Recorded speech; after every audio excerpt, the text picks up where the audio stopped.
Hey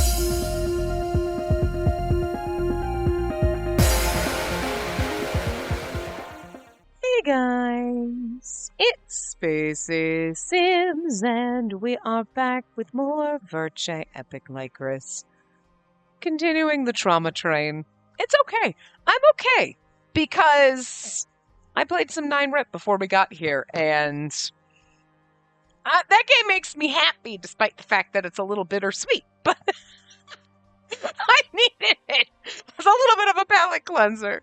All right, so we're going to start Lucas's encore story. So this will be Trauma Train. So how about back the Trauma Train, guys? Like, are you feeling good? You're feeling good? Okay, good. We're going to ruin that.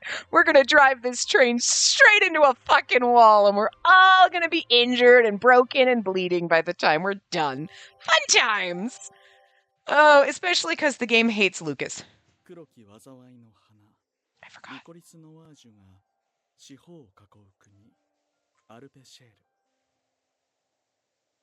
生まれた人間が23歳までに命を落とすこの国は、かつて外界から訪れた漂流者によってこう呼ばれるようになった。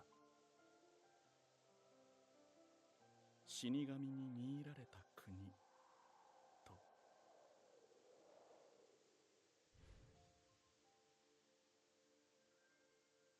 連続殺人鬼ブローを倒し、私の訪問授業のお手伝いをしてくれるようになった彼女。肩の力を抜いて。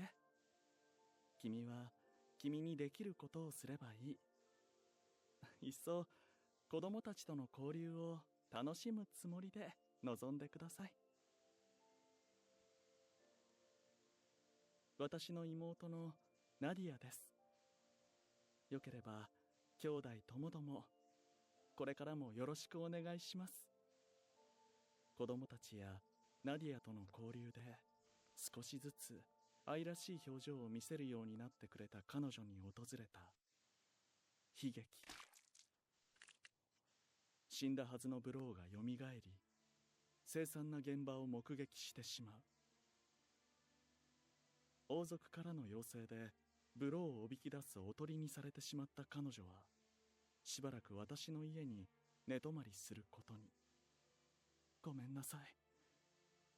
私がもっとしっかりしていれば、君にあのような光景を見せることはなかったのに。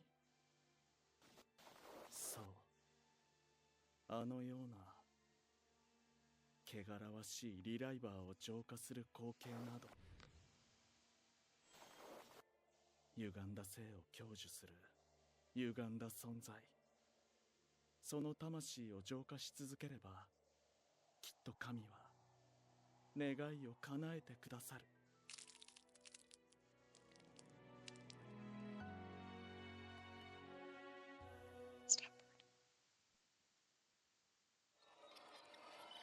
I always forget every time that those are going to happen. That's why I don't say anything, or I try to whisper to you in case you need to turn it up for their voices. Bird, I love you, but you cannot snugs where you're going to be rubbing against my headset because I don't trust that you're not biting it. I don't trust that you're not biting it. I don't trust you. I don't trust you, and you're getting feisty. He's like, that's because you're grabbing my beak. I say it's grabbing your beak. Anyway. Oops, sorry, didn't mean to do that.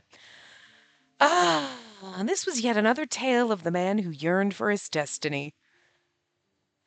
Is what connected from his past a future of salvation, or was his fate to be determined not by us nor her, but his own self?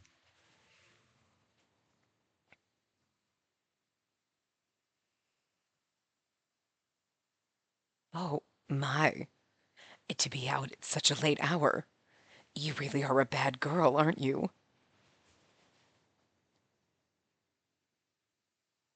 I vaguely remember that, us finding it and realizing it was him.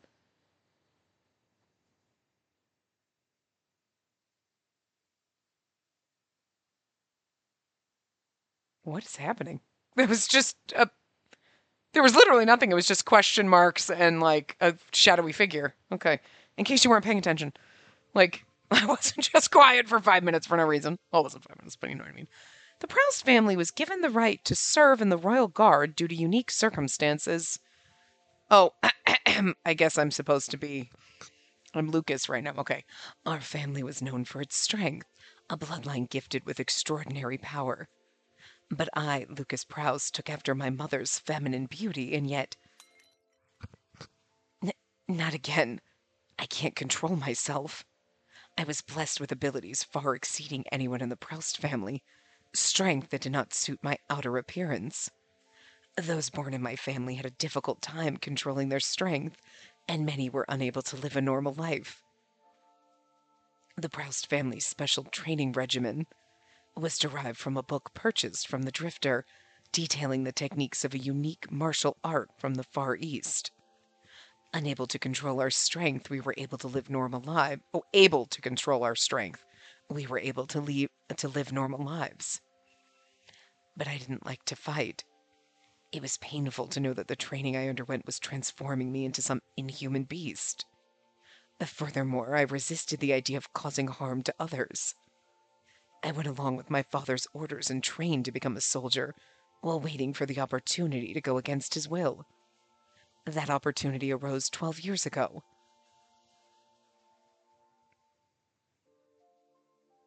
That took a long time for that scene to fade, jeez. A young life was born that day. A girl with hair, eyes, and facial features similar to mine. A normal girl who wasn't given our family's unusual physical strength. Could you imagine Nadia as, like, some, like, kick-ass fucking, like, strength monster? Like, that'd be kind of adorable and fucked up. You're like, no, look at you two. Stabbing relivers and ripping out hearts and shit. How adorable together. You know what I mean? You see Nadia doing that? It's kind of funny. She's an angel sent straight from heaven. Nadia, my dear younger sister. Sister. Ever since Taisho Atlas, you can't say the word sister without it coming out sister. Like a little creepy and inappropriate. From now on, no matter what, your brother will protect you. From that day forward, Lucas Proust was brother of Nadia Proust. This child will not grow... Oh. So, I don't... That's not Lucas, it's someone else. This child will not grow to adulthood. You'll only waste money trying to keep her alive. I don't know if this line is 100%. I'm sure it is from the first game, and I don't remember it. And I'm sure I blocked it out because, holy fuck. I mean, I get in the world that we live in this game that it's like, listen, we only got 23 years. Don't waste your breath on some but it's still so fucked up. It is still so fucked up. I mean, people do that with animals, and it's fucked up. You know what I mean? Like, oh, well, you got this one ain't gonna live. We might as well euthanize it. That, like, this baby goat or this puppy or this something. And people do that with animals, and that's like, whoa, whoa, whoa, whoa, whoa. That's some fucked up shit. But then when you do that to children, and I don't like kids, that's even more fucked up. Like, okay, I don't like kids, but even I know that's so fucked. You know, if you really want to keep her, you can raise her just long enough to begin the reliver process while she's still young. She was born with a body completely opposite from that of the Proust families. As if scoffing at my promise to her, every single doctor I met would give the same diagnosis, that she was going to die. In an instant, her breathing would stop. In the next, she would breathe again as if something still bound her to this world. Live, die, die, live. Dying and living again and again. She had more near-death experiences than life experiences. Her disease only kept her alive to die again. She elicited pity and discomfort in others. And that was the life of Nadia Proust. But... You like when you pat my head? I like patting your head too, Nadia. Thank you for being alive again today. You did a good job drinking all that medicine. Let's go outside to play one day when... Oh, no, it's still him. Okay. Let's go outside to play one day when you're better, okay? Okay. I loved my sweet younger sister, who lived her life without regret or despair. Still, how many years had passed since she lived with this unknown disease? It was around then I realized that what relivers were really about. Of all people, my fake parents were tired of caring for her. We'll save Nadia by making her a reliver. They sought to make her a reliver. They said she would be rid of her disease and be healthy when she revived. And the thing is like, I mean, you got to admire what they did with Lucas being like, no, I don't want to do that. Because that, like, having Nadia become a reliver right now at her young age does suck. Doing it when she's like 17, 18 or something, it's like, okay, fine. You know what I mean? Even 16, whatever. Poor Daw had stuck at being 15, but like, whatever. You know what I mean? But like, Nadia's like 10 or some shit. Wait, she may be 11 or something. But it's like, she's like a baby. Like, you don't want to keep living in that same, but you're like, I'm 82 years old. I've done this a million times and I'm still in this 11-year-old body. That would suck dick balls. You know what I'm saying? So like, you kind of get the parents being like, well, that's the way to fix her illnesses is make her a reliver. Awesome. Good idea. Not right now, though. You know what I mean? And then, like, so you can kind of understand Lucas being like, no, this is wrong to have her stuck in a child body forever. But also, he's like, but also relivers suck. I mean, like, but it's like, so it's like a really like rough place to be because you kind of see both sides. Like, no, actually having her become a reliver, maybe not now, if she can hold on for a little while till she gets a little older, you know, that would be the best thing because then she can like live happily. And if she decides, you know, she doesn't want to go through the reliver process again, she can live her 23 years from when she like starts her reliver process and then she could just die. You know what I mean? But at least she has a chance, you know?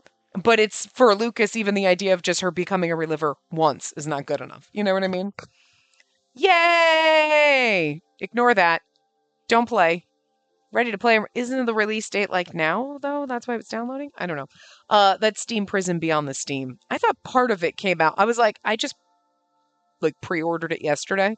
Because I had, you'll hear this in 9RIP, but I had a gift card when I got my contacts. I got a rebate back from Johnson & Johnson. But I couldn't put it on my PayPal account for some reason anymore. They stopped allowing you to do that. Not PayPal, but the Johnson & Johnson, like the gift card, couldn't do it. And I'm like, so I was like, all right, well, I just loaded it all up on my Switch. So I'm like, I got money now. I mean, you know what I mean? So like, I was like, I just loaded it straight up. So I'm like, in that I was like, I'm just going to pre-order Steam Prison because it's like was on sale for, it was like 10% off. Not much, but like still. And I was like, oh, well, it's available for 7 more days for the sale. And I was like, fuck it. I'll just pre-order it. Like, and then when I went in to come play this, I noticed it like starting to download. So it just finished downloading. I thought someone said part of it is released. I thought I saw somewhere and I'm like, they're not releasing all of it at the same time, but that's something we could end up playing because we played the first one and I don't think there's an issue with playing that one. Although I'm pretty sure the first one I had on Steam, not on my Switch. So it's going to be weird. Like just the fact that if I wanted to replay Steam Prison, I have to like whip out my, just for myself. But anyway.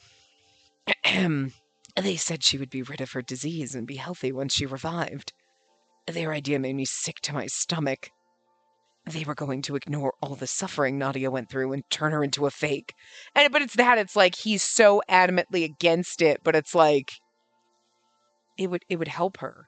Again, not right now, but like later, but he doesn't want to, and it's like, but you don't think that for all her suffering she deserves to live a nice, happy life for even a short while instead of spending it in a hospital, even if she becomes a reliver and goes and just lives life once. You know what I mean? But it's that mentality of no, relivers are fake, awful, evil human beings. And look at the world we live in with people being like, gay people are wrong and transgender people are wrong and all that crazy bullshit. It literally impacts you not at all to let somebody live their fucking life and be happy. But you still gotta bitch and complain because these people exist outside your bubble. You know what I mean? It's very similar to that, although this is directly impacting Nadia. You know what I mean? But Lucas's ideals on the whole thing, like, no, relivers are awful and vile. And like, yeah, but you don't get to judge Lucas. This is why the game hates him, I think. I know a lot of people love him, but like maybe this is why the game hates him. Maybe this is why they hate him. They're like, you don't get to force your ideals on other people. You don't want to be a reliver? Fine, but you don't get to kill other ones who are. I'm starting to see the game's point, and I don't know if I like that, because, like, we kind of like Lucas, you know? But you got to admit, you got some fucked up ideals if you're going to try to force your beliefs on other people. You know what I mean? I mean, we know why he's murdering people. 1, he doesn't like relivers, and 2, doing it to save Nadia. So, I can understand part of it. I can understand doing it to save Nadia. But relivers literally did nothing to you. Shut your fucking face and deal with it, Lucas. Huh? Kind of jumped on the not sure I like Lucas play train right now. Wait a minute. You know what? Let's back that up. Let's just back that train back up. I don't want to hate Lucas because, you know, whatever. But, yeah. And the thing is you're not going to let Nadia make her own decision. Although she's almost too young right now to make that decision for herself, so. How could they be so cruel to such a small, precious life? Their very own blood. I couldn't approve of the idea at all. I love my big brother. I love when he pats my head. I don't want to forget. Oh, well, see, at least because she's making that decision for herself. Nadia also refused our parents' idea. She muttered words of defiance, even while feverish, so I took her and ran away from home. It's not like the country is very big. I'm sure they could find you. They just don't give a fuck. Which is kind of, they were like, the sad part is this parents are probably like, oh, good. We don't have to pay our hospital, but sweet. That's so fucking sad. That's so fucking sad. I believe there must be someone in this country, anyone at all who would fight to save her life. We moved from one place to another in an effort to escape our parents and look for the doctor who would be our savior.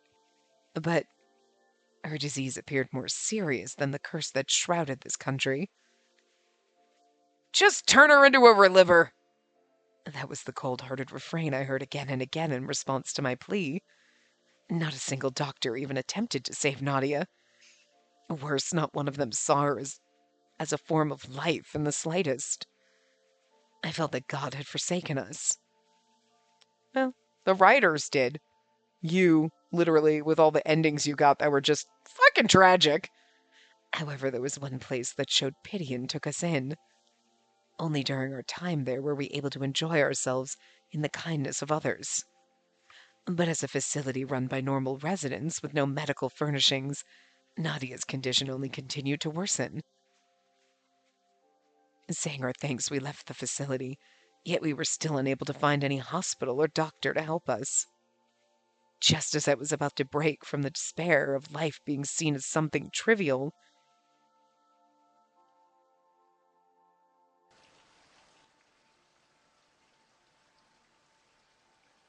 was this Capucine? I don't remember. Anyway, I finally found you, Lucas Proust, I presume. Don't you worry, you can come with us. I'm sure our God will save her life, or somebody that found them on behalf of Capucine, but God. I encountered the previous minister of the Society of Exorcists. Lucas's voice a little all over the place right now, but he said he was a servant of God and told of a prophecy that Nadia must be saved. The previous was also Capucine, to be fair. Because, yeah, Capucine just changed his looks, but would have had a different voice then, so. Seeing that Nadia was fighting to survive, he quickly led us to his new hospital. At first I was wary of him and his followers, about whom I knew nothing, but a miracle occurred that blew away any suspicion I had against them. He approached a certain reliver who was captured as a criminal. He then gouged his chest and killed him right beside Nadia, who was near unconscious. Suddenly, after all the other doctors gave up on her, Nadia's condition finally started to stabilize. The minister smiled gently as I stood in shock at the sight occurring before my eyes. Right, and this was all obviously like some fucking ho-ho-cum over here. Like, see? I kind of forget exactly. I mean, I know Lucas is killing relivers in order to save Nadia, and it wasn't just you have to kill them in order. It was you need to do this, and then I can save. And it was like, whatever. And I vaguely remember this, like, or at least hearing about this, like, the minister pre-Capucine killing someone to say, like, you know, to kind of show Lucas this is what's doing it. But I don't remember if there was, I don't want to say science, there's air quotes around that, behind it, if there was anything, or if it was like all over was like, see, I killed this person and she got better. Woo, magic. You know, and he faked the whole thing just to get Lucas to go kill people for him. Or if it was like, I'm killing them because then I'm doing experiments with them and then that's how I save her. Because I know he's definitely doing experiments with her and stuff like that. But I can't quite remember, you know, the level of bamboozlement that he's given to Lucas right now about this. You know? See? This is the power of faith, the divine work of God. Your sister is a precious life chosen by God. Have faith and offer yourself to God. I'm sure our God will bless Nadia with divine light. Offer myself? If it's to save Nadia, I'll do anything. I want to show my faith in your God. I sought salvation from the minister. It's quite simple. Smite God's enemies. Demons that mimic the souls of humans. Our God knows that those who seek salvation as relivers do so by clinging to their twisted lives and becoming more and more impure, says the man was Orty and then is the minister and then is Capucine and God knows how many times has been a reliver. But I mean, again, how pertinent is that? People up there, like all of these fucking like TV preachers and politicians and shit saying all this bullshit. Traditional family values. You have 14 kids by 32 different women. You've had 18 fucking wives. What the fuck are you talking about traditional motherfucking values, you whore?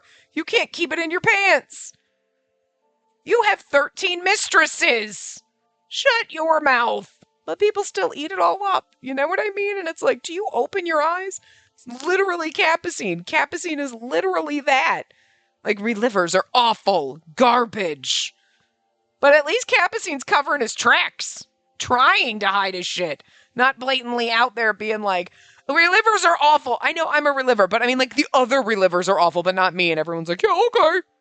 At least he changes his face every time. You know what I mean? Like, I mean, he doesn't believe it. He's just saying it to further his own agenda, but like, well, I don't think most politicians believe it either of some of the shit that they spew that they obviously can't stick to, you know? But like, you know, at least he has the decency to change his face to try to bamboozle people. You know? We gotta give him a little bit of credit. And to be fair, as twatty as he is, he picked a good one. I can't help it. The man is fun to look at, even if I want to throw stones at him and watch him bleed to death. You know? He's a character I just absolutely adore hating. This is so fun. Anyway. Which is why we want you to fight the source of this evil, purge the land of demons, and return them sinless back to the heavens. Lucas Proust, child of our country's family of strength.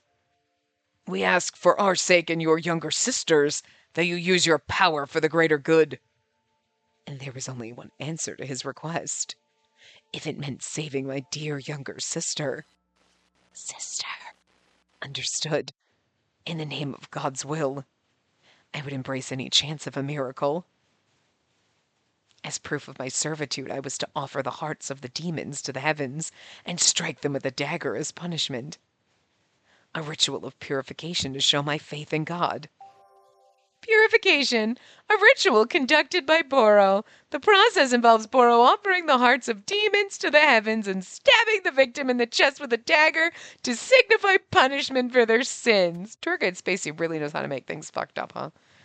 It's kind of fun reading the glossary in Tour Guide Spacey voice, especially when it's fucked up like this, because it just sounds so much more wrong. Since then, if Nadia's symptoms worsened, I would follow the minister's instructions and purify the demons again and again. Each time Nadia would recover and remain in this world. My deeds were also my beloved sister could live as a human for as long as possible. And for that I would overcome any trial with the strength of my soul.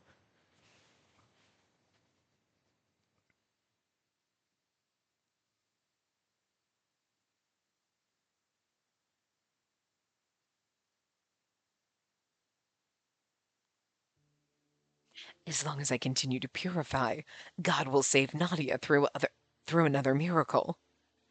I never knew the strength of my cursed body would be used for such a purpose. Seeing him clasp his hands and offer a prayer to the heavens sent a chill down my spine. This is before Nadia gets turned into a hideous winged demon bride thing. After seeing him covered in blood from gouging out the heart of her liver, I lost consciousness and awoke in a dark place with my body restrained. From the looks of it, it seemed my hands were tied behind the chair I was sitting on. And in front of me, my teacher was talking about his terrifying ritual while Dr. Capucine stood beside him with an air I'd never seen before. Haughty bitch? Because he's always haughty bitch. I'm sure you understand now. Each time the presiding minister heard God's voice, we sent a messenger to those deemed evil to have their souls purified. The one carrying out God's will is Boro Lucas Prowse. Executioner indeed. Dr. Capucine chuckled as his shoulders shook with glee. I could hardly see him as a doctor anymore. In his hand was the heart that Lucas gouged out of the liver back in the alley. My head ached and my ears rang, as if denying the sight before my eyes. Wait. I somehow forced myself to speak, hoping what was happening was a lie. So what about when Boro was fighting Lucas and when he died from the acid?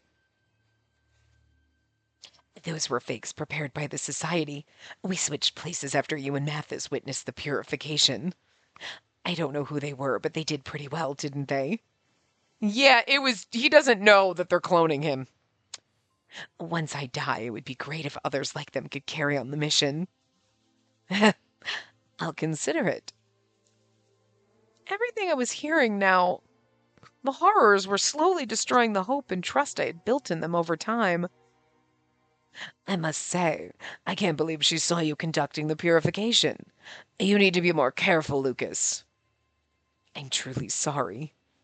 I had her drink some medicine to sleep, so I thought she wouldn't wake up, but it seems she was awoken by an unexpected visitor. Oh, that's right. Wasn't it, Unco rolling on in being like, "Wake up, bitch! Your boyfriend's stabbing people!" I could feel nothing now, not even anger. You mean the undying man who stalked you? But I find it hard to believe. Is this really the same man I've seen you dispose of? It's hard to believe, but it's the truth. I cleaved his body in half, but he kept regenerating over and over again. My body shook at the word undying. Dispose? What did you do to Unco? Unco? I see. He must be that watchman of death you mentioned before. There's no need to be afraid now. That terrifying immortal monster who relentlessly pursued us is gone now. I sliced him into pieces and buried his remains. I kind of remember him, but I don't remember, if there was an end where he actually killed him.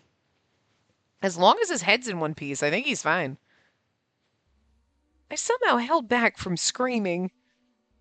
So you're going to kill me in the same way now that I know your identity? Of course not. I would never purify my beloved angel. Huh? I will not purify a human unless they're a bad person. Don't you remember that I only tried to injure Eve and the others before? The only reason I brought you to our headquarters is because I wanted you to learn and understand our true objective. And this way Capucine will let me keep you. Are you gonna... Oh, wait, there was a cage. There was a cage in Lucas's house, wasn't there? Yeah, right. Lucas is the cage. That's why he talks about his sister. Capucine's the one that wants to get freaky with his sister's genes, which is disturbing. And Lucas is the one that puts me in a cage. Right. Yep. I forgot about the cage. I forgot. But it fits. Okay. Because in my head, I was doing this, and I'm like, I'm really surprised that Lucas wasn't like, "Can I keep her?" And Capucine's like, "Fine, keep her as your pet."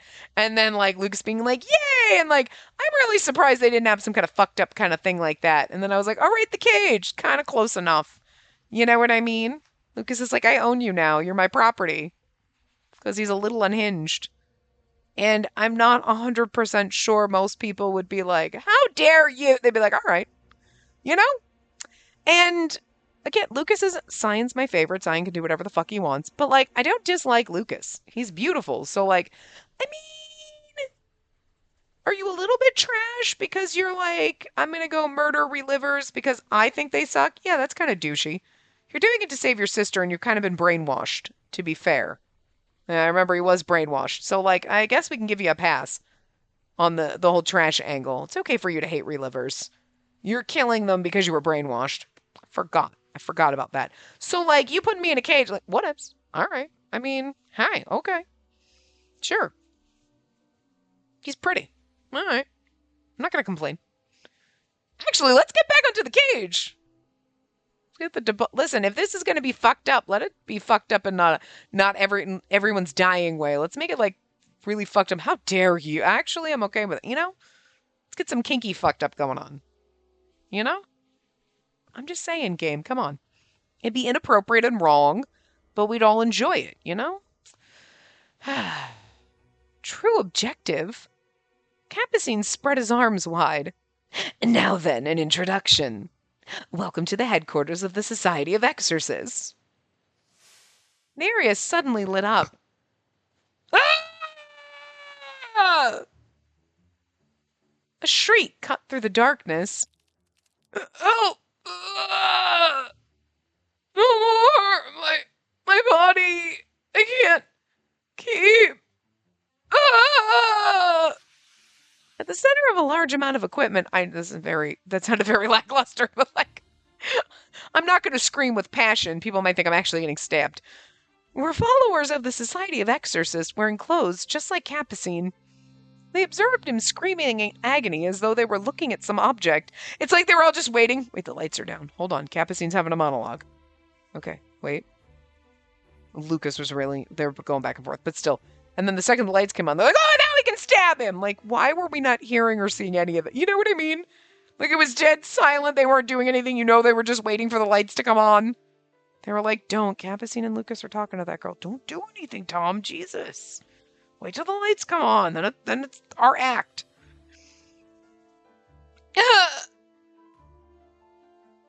This facility was built under the hospital by one of the previous ministers. Didn't Salome, like, also, wasn't she, I feel like she worked with them once and then Capucine, like, usurped her or something. Like, I can't quite remember. There was something about that. While that abominable institute seeks to produce relivers in order to defy the curse of death, we instead have been tirelessly researching ways to extend our lives by strengthening our current bodies. That said, we can't have those who are pure of heart assist us with our research. Which is why we're improvising using the hearts and blood I've extracted to clone those hideous demons to use as specimens. The byproduct of our experiments led to advanced medical treatments at the hospital. So they were fighting the curse of this land and exterminating the so-called demons. I mean, on surface level, okay. Surface level is we're murdering relivers, stealing their body parts, cloning them, and then torturing them. Okay, but so I guess the part of their reasoning is we're going to strengthen our bodies to outlive the curse. So, like, that's not a bad idea. Your execution is extremely flawed and fucked up. But the concept and the thesis you're working on is not, I mean, okay. But again, we know Dahut's like, yeah, sure, do it, whatever. I love the fact that Dahut's puppet mastering all these chuckle fucks, and it's ridiculous. He really was one of the greatest fucking supervillains, if you think about it. Because he's so lovable. But even when he's being a psychopath, you're like, yeah, no, he's a pass. It's a pass. We love Dahut. Like, I don't know. The true objective of the Society of Exorcists and their way of salvation for the people. See, a wonderful plan that seeks possibilities within real humans. Again, Concept. Wanting to strengthen human bodies so we don't have to become relivers. Good. Execution. Seriously fucked up. Cloning demons. Their words were pure madness. I slowly looked at the sea of blood being used for their experiments and the fact that Lucas doesn't think that the reason why the other Boros are super strong is that they're clones of him. Idiot. That's horrible. How are you able to do such cruel things so easily? Horrible? What do you mean? Huh? Lucas didn't seem to understand why I was angry with what they were doing. Lucas's voice and eyes showed neither guilt nor joy from the reliver's agony. I would have denounced him without hesitation if this had been out of sadism. Could it be that he doesn't see relivers as living beings? But he preached to me and the children about the sanctity of life. But this isn't life. It's copies. This is so wrong. He's gone insane. Again, brainwashed. Now then, doctor. No, minister. May I take care of her as we discussed? Yes, your life is about to burn out, so may as well live the rest of it without regrets. You are free to be with her as you please, so long as you keep to your mission. Okay, yeah, no, I remember this. Yeah, okay. All right, maybe that's why my brain was like, so is he going to keep me as a pet? And then I remembered the cage and like, oh, okay, yeah. But if she doesn't agree with our mission and tries to disclose your identity or our activities to others... I understand. Of course, I doubt she would commit such a sinful act, especially when I lock her up. His footsteps came nearer. Lucas was smiling brightly, then crouched down to my eye level. I mean, again, he's so fucking pretty, so I get it. He cradled my cheek with a blood-stained hand as I trembled with fear. Spacey, my dear angel who continues to overcome the trials given to you by God. Please, until the very moment my life ends, I ask that you stay beside me and Nadia. You're a good girl. You'll listen to your teacher's wishes, won't you? And then also he does the like, I'm your teacher and you're my student, and that's a little kinky and freaky, so. He's not that much older than us, but it's still a little inappropriate. You're like, oh, student-teacher relationship. So they kind of throw that kink in there too at you, you know what I mean? But in a very appropriate, because again, 18 and probably pushing 23, so, like, it's not like a 16-year-old and a 25 or 26-year-old teacher or a 40-year-old teacher, Yeah, there's the cage. I could hear the relivers screaming as the experiments continued, but I was unable to do anything about it and ended up back at Lucas's house. Anko, who had been sleeping here, was no longer around. All that remained were bloodstains that I could only assume belonged to him. I remember that. Like, there was this blood everywhere, and I don't remember if we saw him later.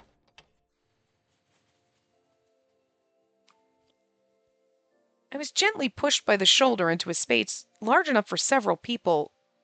There, in the middle of the room, was a large iron birdcage. I will have you spend some time inside here while I'm gone, and when we go to sleep. However, as long as I'm around, you're free to do whatever you like. Despite the unsettling words he spoke, Lucas looked as happy as usual. In fact, I almost felt like nothing had changed, that we were back to our peaceful daily life. Still, I hope you'll not abuse your freedom. His low tone brought back memories of when I saw him with the bloodstains that changed my image of him. Unable to stay quiet any longer. I trusted you. I trusted you!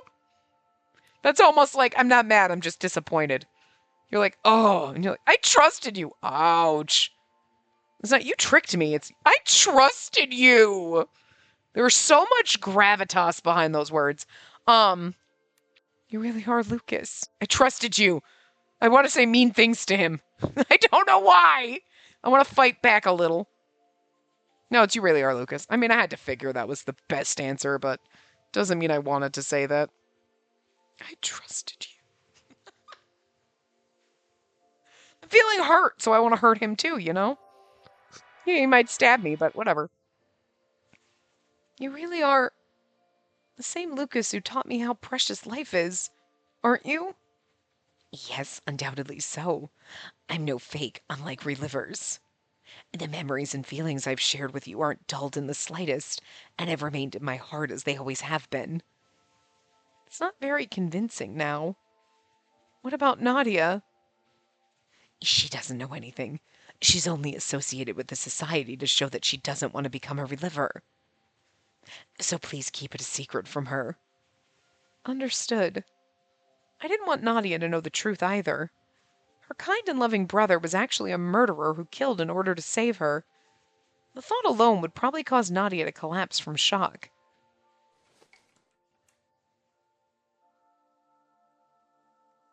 Before long, he apologized again as he closed the door of the cage with me inside.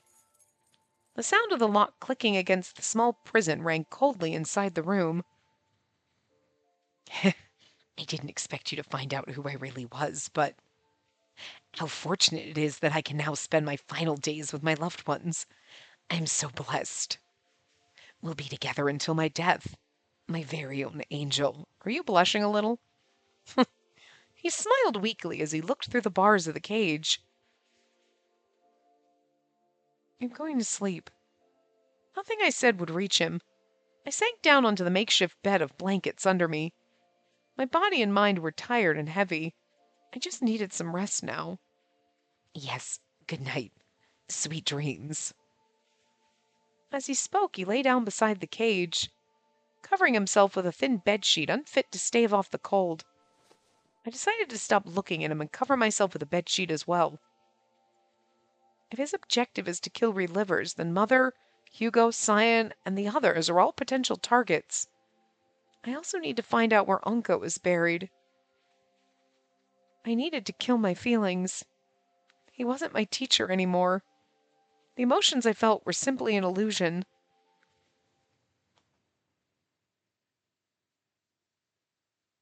That's bright. Jesus! This is a dream. This is blinding. I felt as though I were dreaming. That this was only an illusion of possibility. Or perhaps the vestiges of a forgotten memory. It's because it's a little dark up here because it's like 4:30 right now. So like it's getting dim out and it's a little dark upstairs. So that is glaringly bright in my dusky room. Which one it was, I wouldn't know until judgment was served.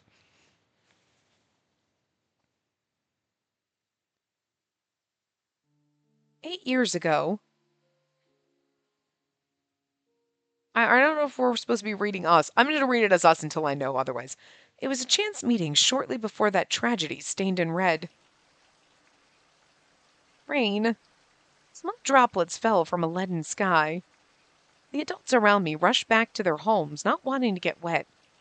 But for me, if I go home, more of the others will get sick because of me. Everyone in the orphanage was so kind.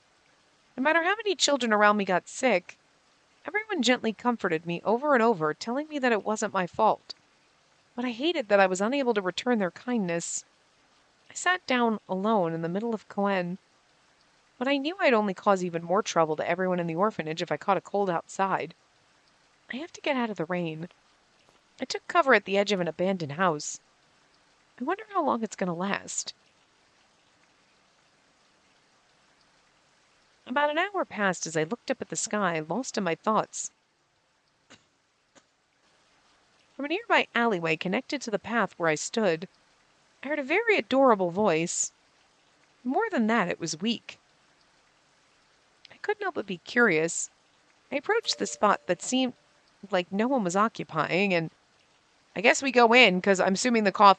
Well, is it an adorable voice? It's probably Nadia, because... Well, 8 years ago. She would have just been a little baby.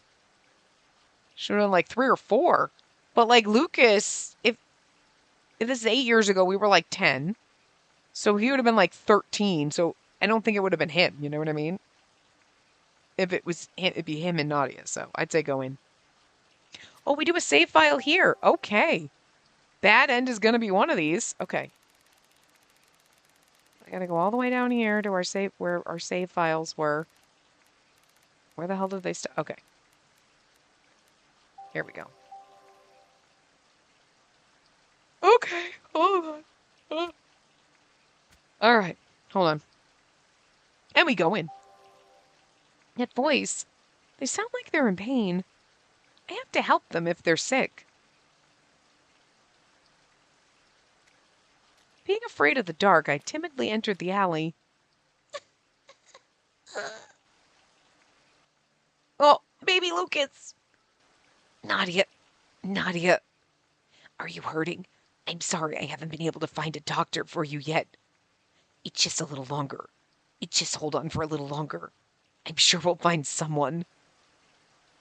A boy as pretty as an angel was carrying her on his back. Both of them shone so brightly, yet the girl looked like she was in pain, and the boy looked so bitter. That was why I wanted to help them if they were in trouble. Who's there? The boy glared my way, startled. But because I was so small, his gaze went straight above my head. Look at little baby Lucas! So cute! I mean, okay, it's a little 13-year-old Lucas, but like, look at little baby Lucas! Look at him, so adorable. Oh! Confused, he looked down as he realized I was there. What's a kid like you doing out here?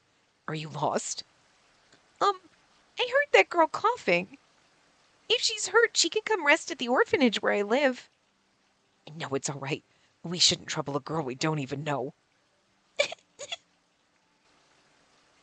She looks like she's hurting. So please. I lowered my head. All right, then we'll take you up on your offer. He repositioned the girl on his back and nodded to me in return.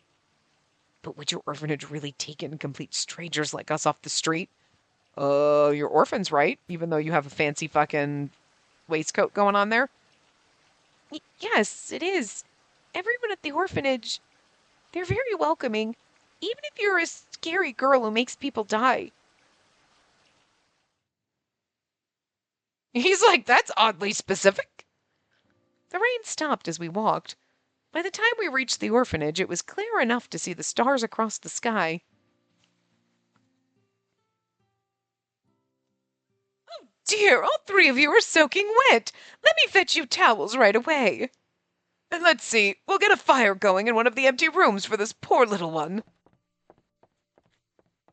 Look at how adorable his outfit is. I love it so much. The small girl was wrapped up in warm, dry sheets almost as soon as we made it back. The boy gazed at the staff in bewilderment as they ran about.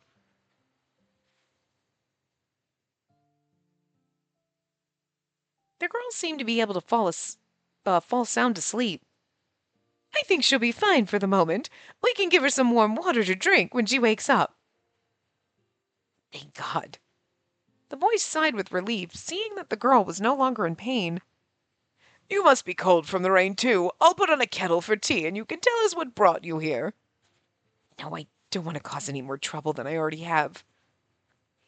An adorable sneeze escaped him. While it was cute, I remembered the staff telling me that sneezes meant you had a cold coming on. I stared at him. I think she's worried about you as well. All right.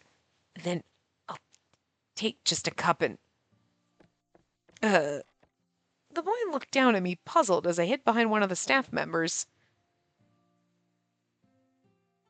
I like seeing this little, because we didn't have this, like, in the, I don't remember this being in the first game at all, like, the little, like, baby Lucas. They might have told you that, like, you brought them here in the orphan, like, whatever, because when he's like, oh, we stayed someplace, and you were like, it's an orphanage, that's where we live, and you know, so I don't know if I just inferred that when he, just because it's the same stock orphanage background, you know what I mean? Or if I remember them mentioning it, like, in the first game, but I know I'm pretty sure we did not have this scene at all, you know what I mean? Like, us, like, seeing baby Lucas and stuff like that, so this is kind of cute. Some staff stayed behind to care for the girl as the rest of us left the room. The boy told us about himself as we drank the tea the staff prepared for us. He told us about how they were from Cheetahs and that his little sister was ill. They were on the run from their parents who were trying to cure her by making her become a reliever. I see. You've had such a rough time. It's not our place to claim if being a reliever is right or wrong. The decision is completely up to the person in question. They don't understand that. They don't see how hard Nadia works every day. Otherwise, they'd never trade out her body so simply after she's worked so hard to endure the pain just to hold on to her precious memories. He bit his lip with frustration. The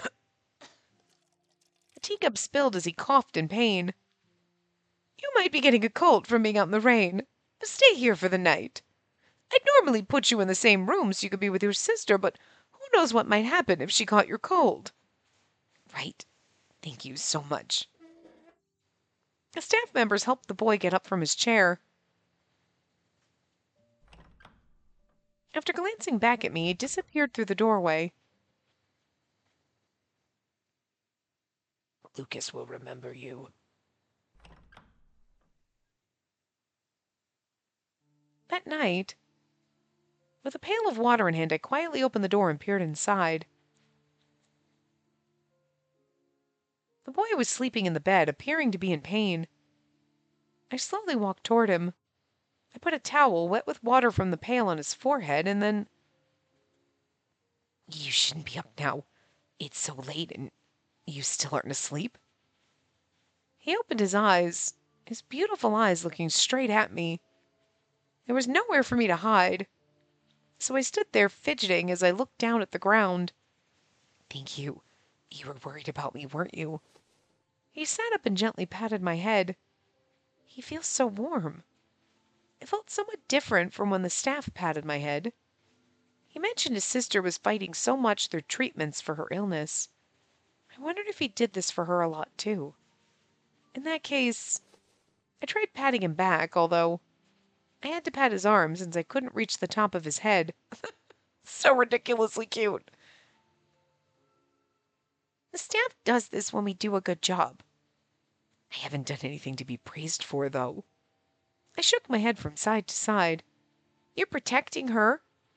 You're working so hard to protect her from grown-ups.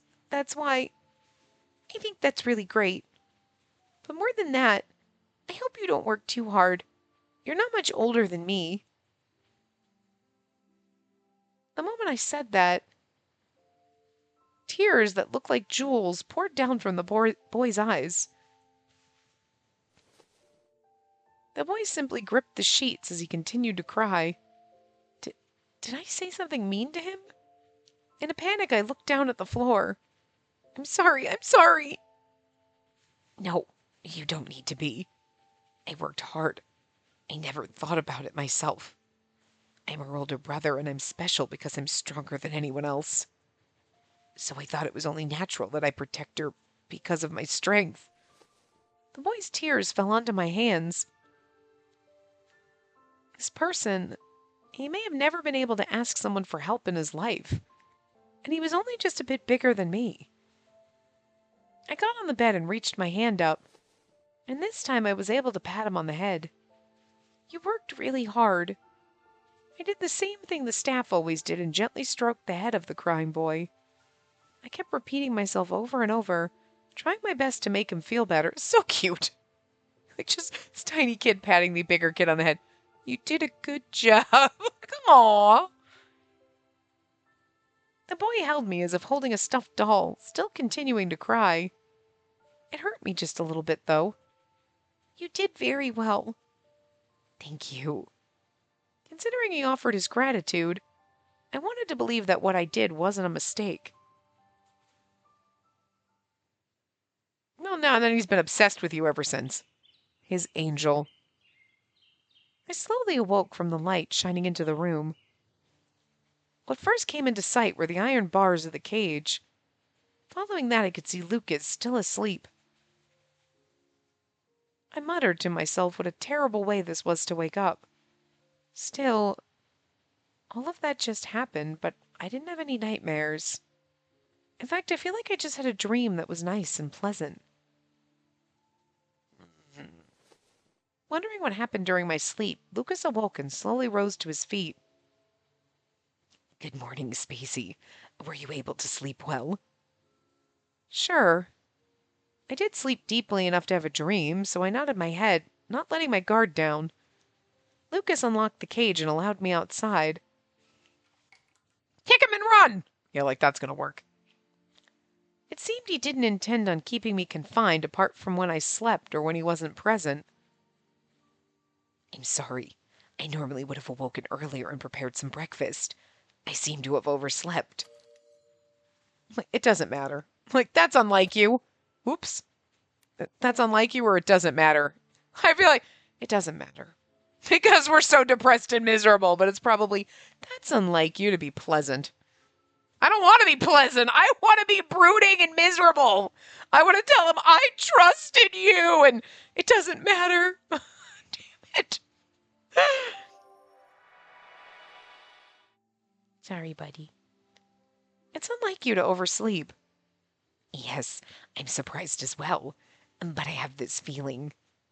I was dreaming about something nostalgic, although I don't remember much of it at all. As we spoke, Lucas closed the door of the cage. How about we go and get breakfast at the marsh? Is it all right for me to be outside? Yes, the royal decree is still in effect, so we must spend our days behaving as normal as possible for you to act as bait.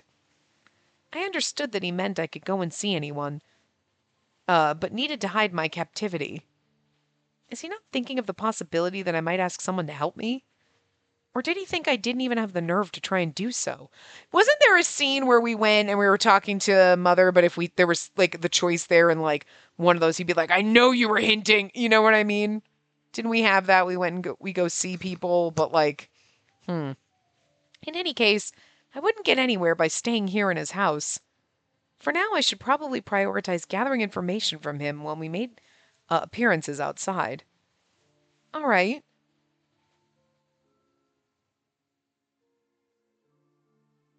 Adolphe must have been worried after not hearing from me last night, so I used the transmitter to inform him I was safe. And then we headed out to the marsh for breakfast.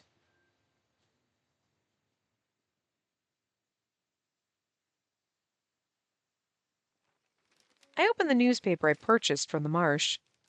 It was filled with articles about what Boro had done.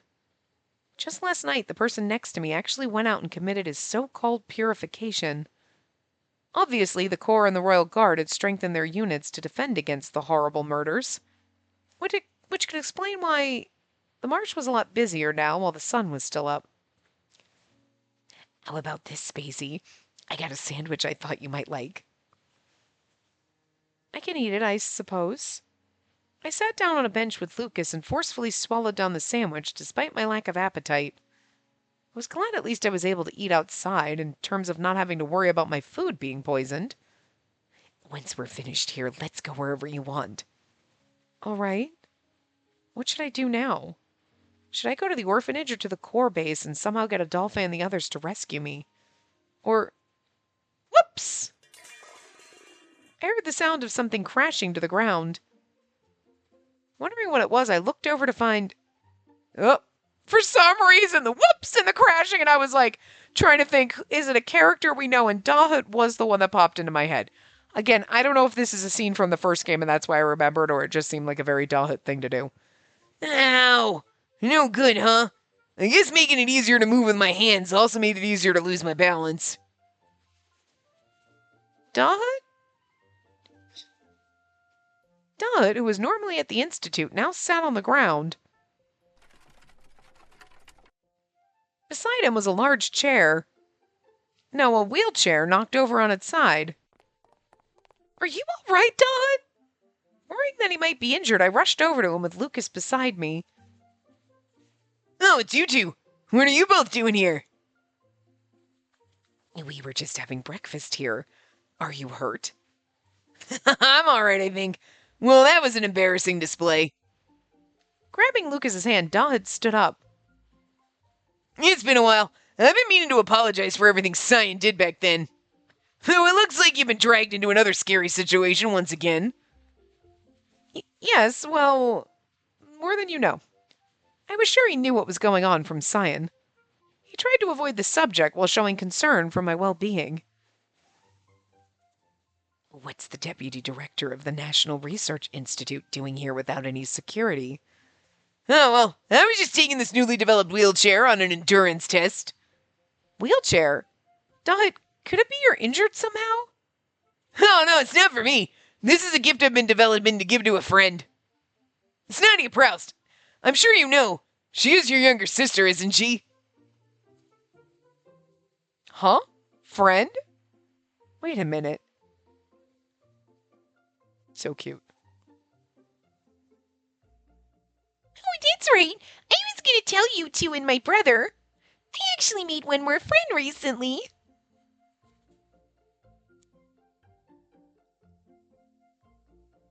So the new friend Nadia told us about was you, Dot? That's correct. We hit it off when we met one day by chance. To think someone as kind as you was her older brother. As an only child, I'm envious. I'm honored you would say so. Lucas smiled in an outwardly pleasant way. But why are you giving her a wheelchair? The hospital should have plenty already. Well, that's true, but Nadia can't move a regular wheelchair on her own, right? Whenever she's used a wheelchair, there's always someone there to push it for her. Is that an issue? Well, Dodd's eyes darted away after Lucas asked his question. Is it something difficult to discuss? Well, not so much that, but I'm just not sure if it's all right for me to talk about it. And then, as if looking over the two of us standing next to each other, the other day Nadia was crying.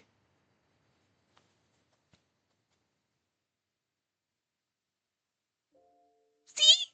My body's so weak that I can't move. I can't even do my best to regain my health so that I can be with them. Because ever since I was born to die.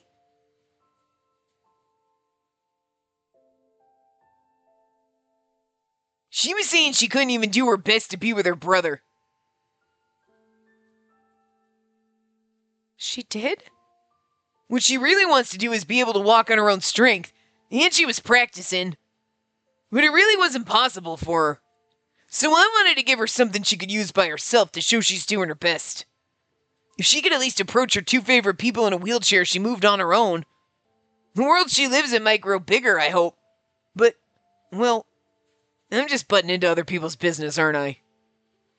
Nadia's world. Lucas repeated the words to himself as if stunned by the idea Dal had proposed. I think that's a lovely suggestion. Well, thank you so much, but I'm still far from finished. It's been pretty difficult to test. At first glance, it really seemed like it should be simple. The person who made the first wheelchair was really someone great. Now that Lucas was distracted, maybe it was possible to get Dahed to help me. After making my decision, I spoke. Dahed? I winked a few times. I kept winking as I spoke to Dahed. It was a sign I used when I was little to tell Adolphe there was something secret to talk about. For example, when the neighbors threw rocks at me, but I didn't want to worry Mother. I would often make this sign to Adolphe before going someplace private to cry. At the very least, he should notice that there was something off. If you ever go see Adolphe while you're developing your wheelchair, would you mind telling him in detail that I'm doing fine and looking well? Of course! I'm sure Adolphe's been worried about you. Fortunately, my gambit seemed to go unnoticed by Lucas, and possibly by Dahed. He simply remained deep in thought until Dahed left us. And that's where we're going to wrap this part, so. Interesting. I don't remember seeing Dahed making a wheelchair or anything, so I feel like that's a new scene. But again, like I said, I don't remember me being like, I think that's a new scene. Everyone's going to be like, nope, all of this is 100, you know what I mean? So I don't know. I will see you guys next time. Remember to give the video a big thumbs up and subscribe to see more.